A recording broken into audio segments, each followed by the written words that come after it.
Welcome back. So today I've got out because it's sun shining. I thought I'd show you the sights of sunny Lincolnshire because it don't happen very often, so you've got to make the most of it. So today I want to talk about basically, is there anything in phase one so far, or just the general sort of TBC feel that surprised us? And I want to tell you a few things that have surprised me, and if they've surprised me, odds are they've surprised some of you as well. Some of this is from just Blizzard's general attitude towards the game, towards the launch, towards how they're looking forward to the future patches, phases, whatever you want to call them. And then some of it's actual like individual examples of maybe certain classes that we didn't think were going to perform very well, or general shifts in metas, basically. General how things are so vastly different from private servers that we was used to, well, that some of us were used to now in live Classic TBC. So there'll be no rambling, but if you don't, there will be. Yeah, I'm saying there's no rambling as I'm just about to ramble.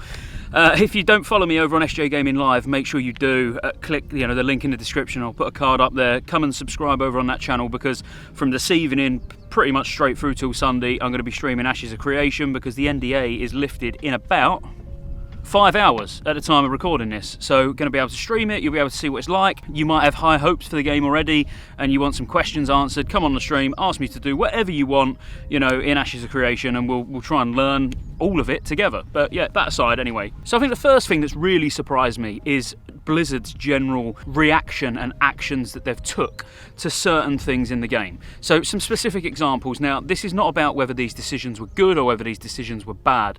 It's just about whether it's just a fact that they've done something. They've took a risk, they've had a gamble and done something in answer to maybe uproar in the community about certain aspects of the game. So a specific example would be PvP and long queue times for Horde. So they added faction, same faction battlegrounds for a weekend to test it. At the time of recording, I don't think there's been any news on, whether that's going to be something that we're going to see again or not. But, my gut feeling, along with the rest of you, is that it will be something that's in the game. But it's just that general, Blizzard listening and doing things for the community. The long queue times, they could have just ignored it and been working on something else, maybe working on polishing different parts of phase 2, but they actually went out of their way and made a positive change for many of you. Whilst it wasn't well received by absolutely everybody, I even done a video on it, feel free to check that, I'll put a link in the description. I gave you my thoughts about it, which were, I was on the fence between it being positive and negative, but obviously my main sort of angle I was coming in at it from was from a faction balance perspective. So some other examples of what Blizzard have done right, which may have surprised some of us, but for example, Feral DPS. Now, I'm a Feral DPS main, I absolutely adore playing, well, Druid in general, but the fact that, they went ahead and they reverted the energy change, to the tick timer, so we still got 80 energy when we're timing our power shift, another great thing. I know a lot of people made noise about it, I was making noise about it, I was in talks with a community manager, like frequently, whenever I'd done a video, I was sending the community manager a link to the video.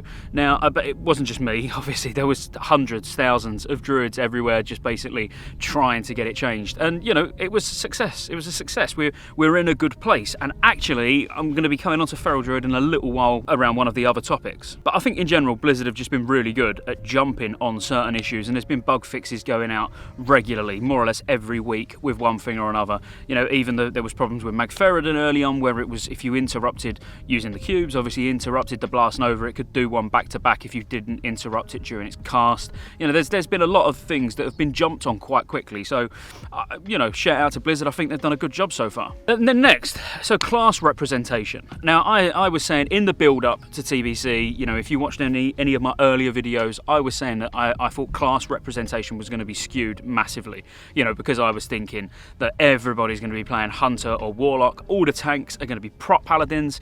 It's not quite worked like that. Don't get me wrong, there's a big representation of Hunters and Warlocks. There always was gonna be, because the majority of guilds want 3 or 4 of each for a 25 man, which is quite crazy, but obviously rightly so. They stack well together, they do exceptional damage, so obviously, yeah, you're gonna take them. There's actually a good spread of everyone. I mean, if you've done heroics, which you probably have, or just the level 70 dungeons in general, it's not like you say looking for more Orkanai Crypts heroic and all you get is Hunters and Warlocks. You're getting Shadow Priests, you're getting Boomers, you're getting Ferals, you're getting like all of Warriors, Rogues, whatever. There's a good, seems to me like there's a good spread. So I can only only use my own server, which is Mirage Raceway, by the way.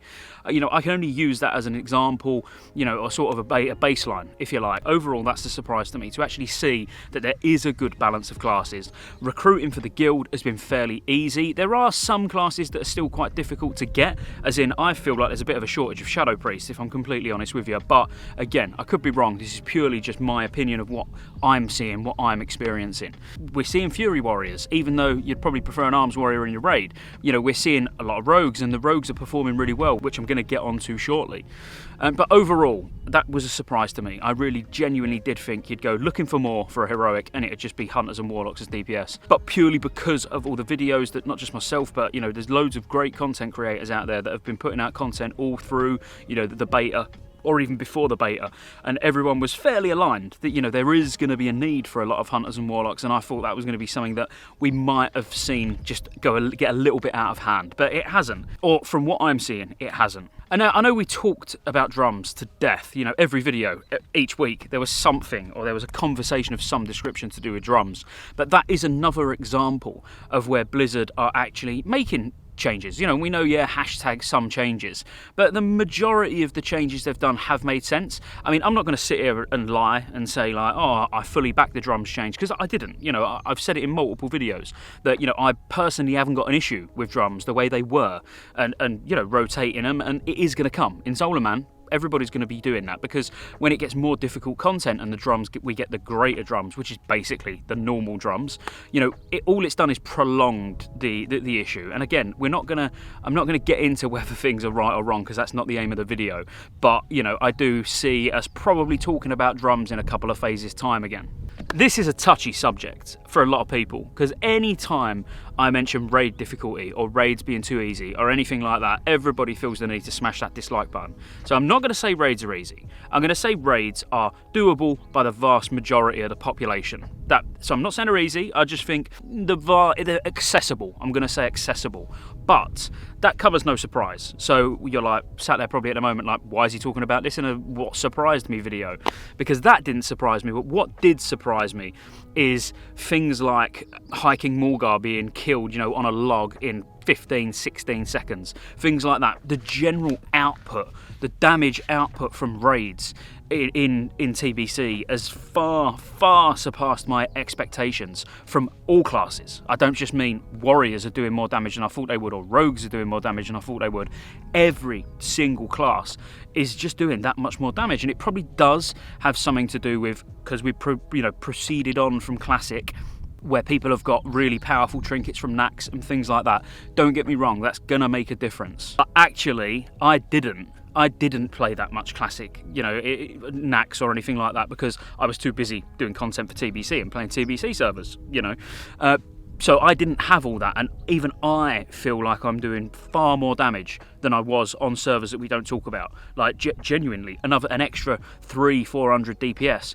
But I genuinely think that's because it's not actually me. Well, it is me as well, but everybody's doing so much more damage, so the kill times are shorter. So your burst, when you're like popping haste potions or during heroism or bloodlust, you maintain so much more of that damage.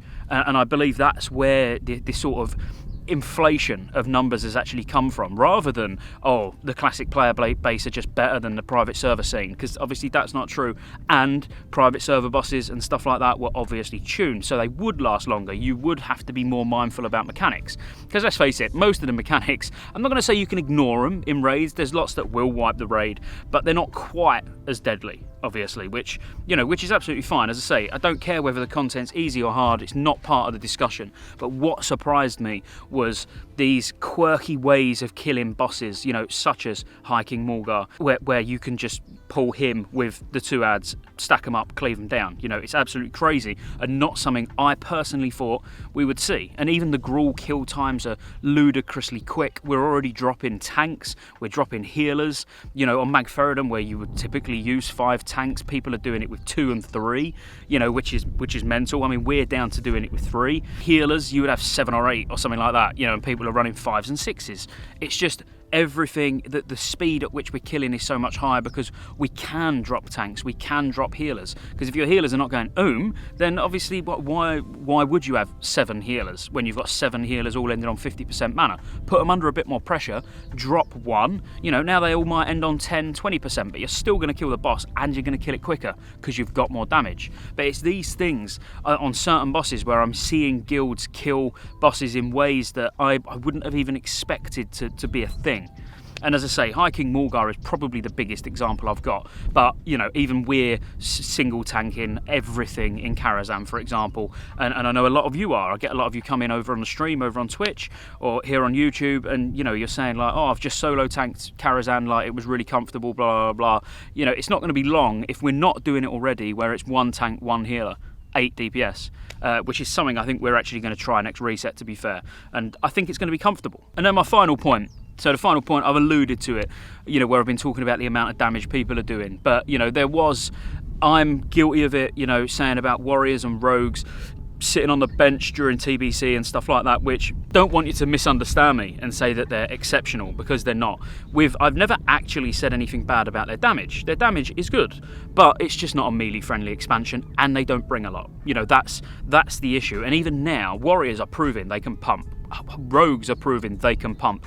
Ferals are proving they can pump. In fact, we done a Karazhan last night where it was me, there was a hunter in the group, there was a warlock in the group, everyone's pretty much evenly geared, but there was me and a rogue. Shout out to Hoyt, who was the rogue, and we was first and second as a feral DPS and a rogue on pretty much every fight, which, you know, you probably wouldn't have expected. But it's never actually been about the damage or the lack of damage. It's always been about, well, what do they bring? You take a feral DPS because they've got, you know, the 5% crit, they've got a combat res, they've got an innovate, but you're not going to take more than 1 feral druid in most circumstances, even if they are doing a little bit of extra damage than, let's say, a hunter. Let's say they was doing more damage than a hunter. You'd still take the hunter because it's going to give 3% extra damage to everyone or in the party, or it might be survival, and it's now bringing exposed weakness. It's not about the individual damage. You could have a rogue doing 2k DPS on every single fight, but if you could slot someone in their place who's going to do 1.7k, but then buff everybody else's, you know, damage by 100 each or something, so you break that 2k threshold.